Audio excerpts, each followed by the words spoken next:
countries. While China has a good network of EV charging stations, this is far from the case in the rest of the developing world. 75% of the Chinese cars being exported today have conventional petrol or diesel engines. These inexpensive cars have seen huge sales in Mexico, accounting for nearly a fifth of new car sales. They've become the top sellers in Ecuador. They have an 11% market share in Australia, 8% in South Africa, and 7% in Spain. These are not the cars that people appear to be getting up. Despite the more sparse charging infrastructure, the EU offers a wide array of benefits for EV manufacturers and buyers. Countries are nervous that these subsidies, which were put in place to encourage a transition to electric cars, will benefit foreign manufacturers and destroy employment in a key industry. The most important component in an electric vehicle is the battery. And China today accounts for almost 2/3 of the world's lithium processing capacity, 75% of its cobalt capacity, 95% of its manganese capacity, and almost all of its graphite capacity.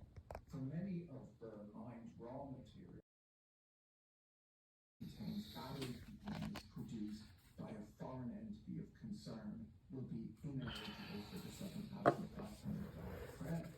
Beginning in 2025, the restrictions will widen to include any critical minerals in the battery that are extracted, processed, or recycled by a foreign entity of concern. That means countries like China, Iran, Russia, and North Korea. The problem Western governments face is that they're trying to achieve two competing agendas: reducing the amount of is so important because it affects lives and livelihoods.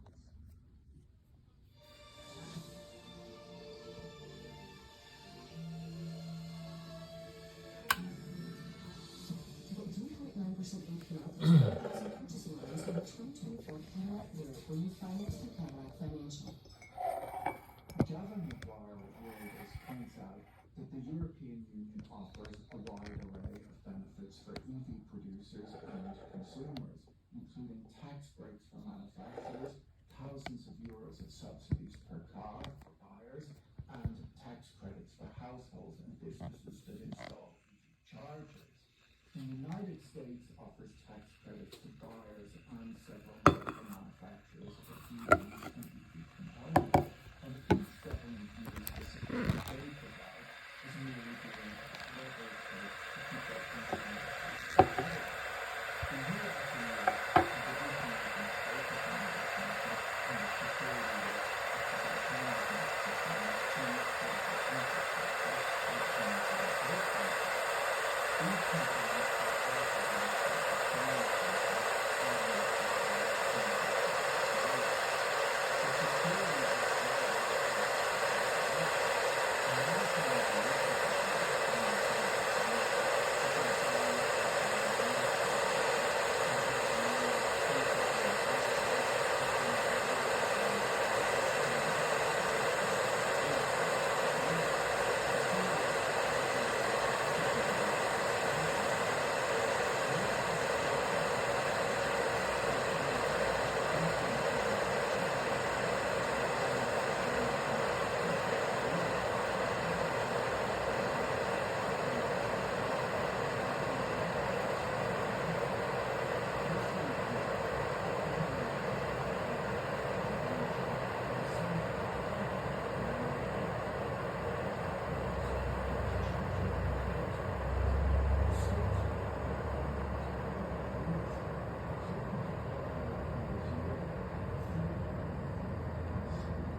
China risks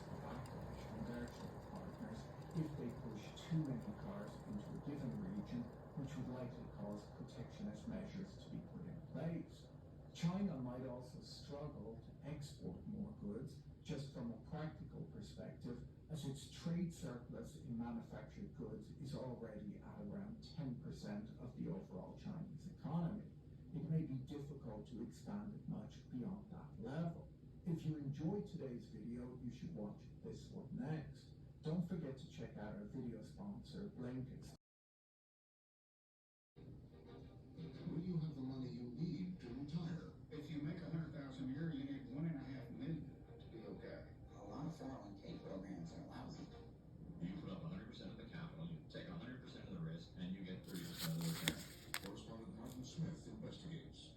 Make it simple. That's a question that can only be answered on what your risk appetite is. If you don't want making it simple. well, I wish it was simple. If you want to gamble with your retirement money, be my guest. Tonight on Frontline, the retirement gift.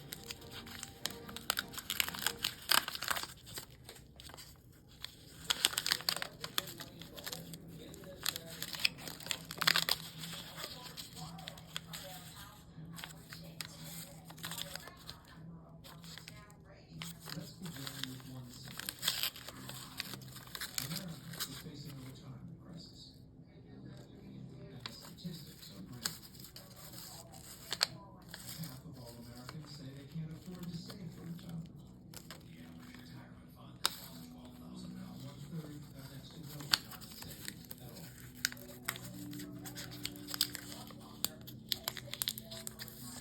I just don't know if I'll be able to save that much. God willing, Social Security will still be there. For someone like me, it'd probably not keep me out of poverty. I'm just gonna have to somehow find a way to save 10% of my salary or 15% of my salary, which is probably what I need to actually be saving to have any shot of retiring, not on food stamps. Yeah, I don't know. Hope to be able to retire.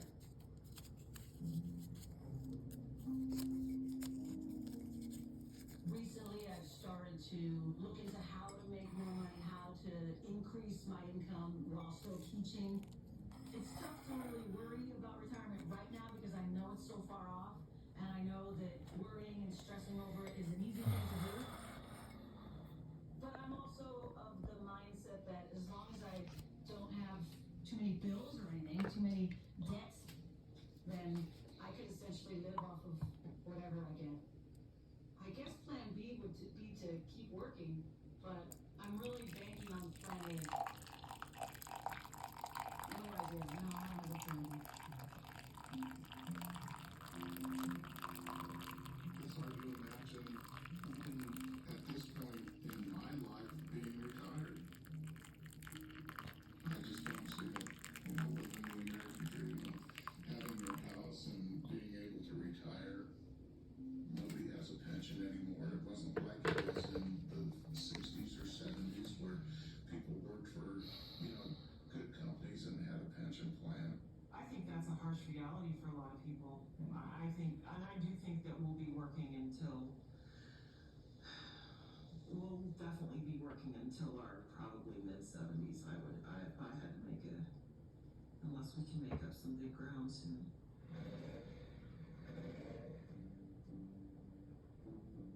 I consider myself middle class. I don't have the luxury of a couple $1 million in savings. The cost of living's going up. Your water bill goes up, your utility bill goes up, your gas bill goes up, your food goes up. Retirees are getting stressed because they're nest egg. I'll have a nest egg in my retirement savings. But others, they're at poverty level. As for me, I'm almost 65. I started saving for my retirement in my late 20s. But along the way, I dipped into my nest egg, not once, but several times. So this is my IRA and 401k, Which is you paid that over a certain amount of time. And now, like millions of other baby boomers, I too don't have enough. The key is having enough return on your assets. Most of my savings went to pay for my kids' educations. This is where fees would really hurt you badly. This is where fees would hurt you badly. The divorce and the crash of 2008 didn't help either. It looks like my own personal fiscal plan. I'm planning to work for as long as I possibly can. So this whole plan is Baby boomers are planning to delay their retirement. Some may never stop working. It's hard. Without knowing exactly how long you're going to live, it's difficult to guess how much you need to put away. Most people seem to feel that at retirement, to be okay, you need 10 or 12 times pay, and maybe 15. So if you make 100,000 a year, you need 1.5 million to be okay. You need to save more. You need to start sooner. You can't start work when you're 20 or 22 and decide to get serious about this in your 40s. The boat has $1 trillion to thousands of big and small financial service providers. These companies compete for our money.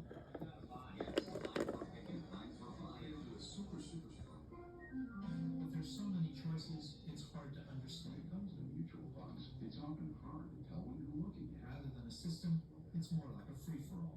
I don't really see it as a real system. I see it as maybe a retirement mess is a better word for it. Looking for real-life answers to your retirement questions? If you're lucky, you have a 401k. Roughly half of companies offer a 401k. If you work for a small business, chances are you don't have access to such a thing.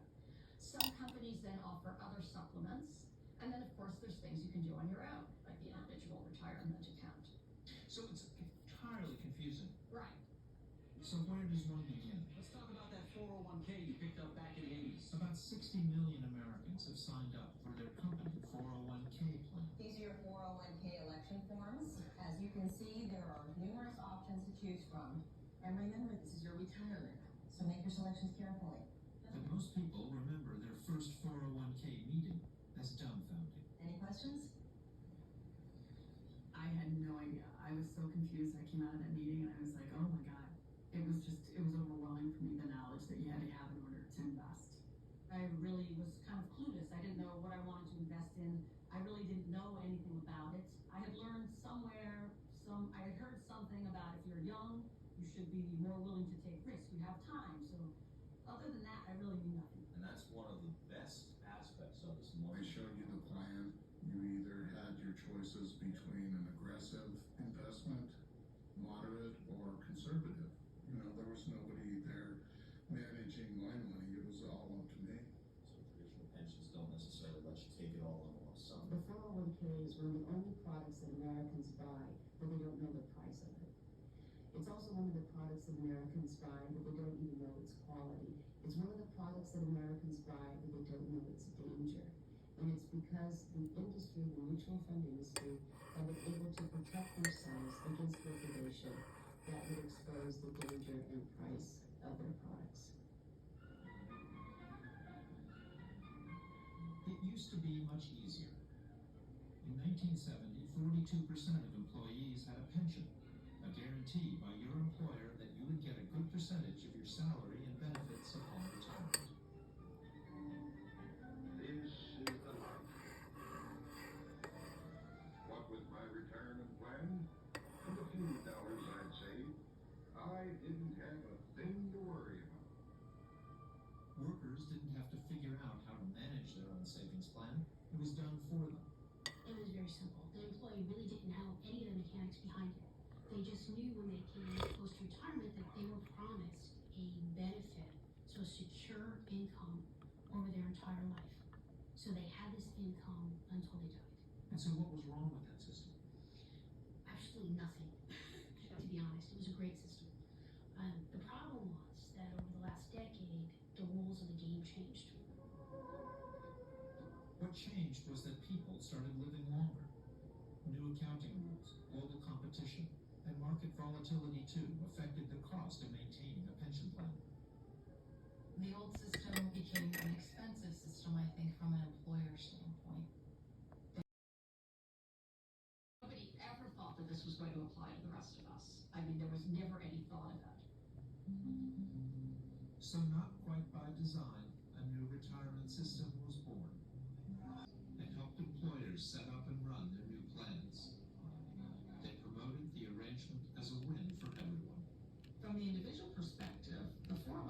actually opened up the opportunity to save for retirement. Responsibility for retirement between employers and employees. But while some employers contribute to employees' 401k plans, all of the risks fall on the individual. 401k plans. Boom happened in lockstep with the roaring bull market of the 80s and 90s. Mutual funds were charging high management fees, but nobody seemed to care. The returns are great, so no one thinks about how much is this costing me when they're earning 15 or 20%. Star mutual fund managers like Fidelity Magellan's Peter Lynch encouraged all of us to jump in. You shouldn't be intimidated. Everyone can do well in stock market.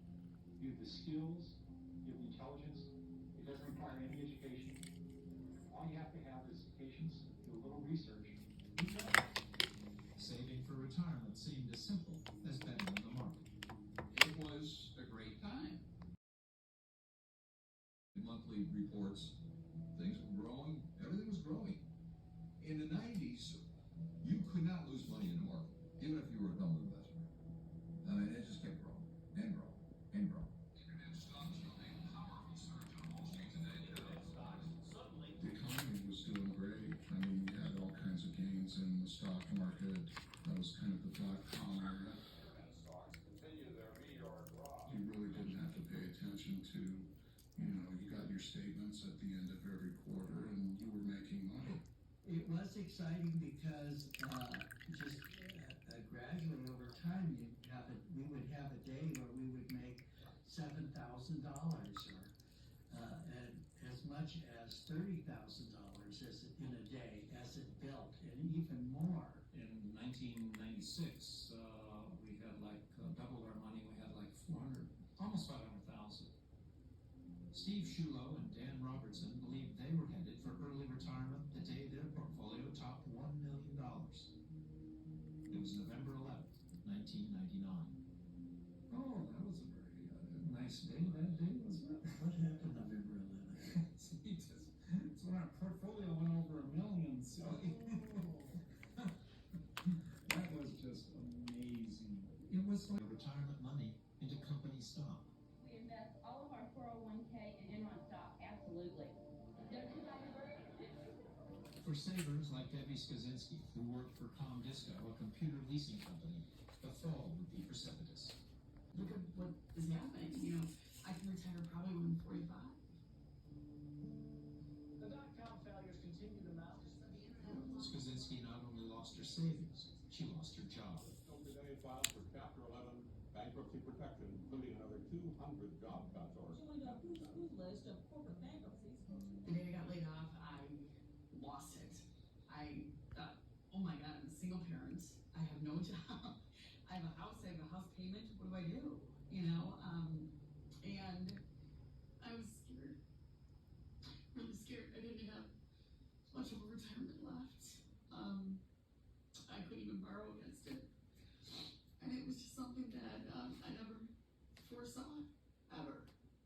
Losing my job, ever. Worst was yet to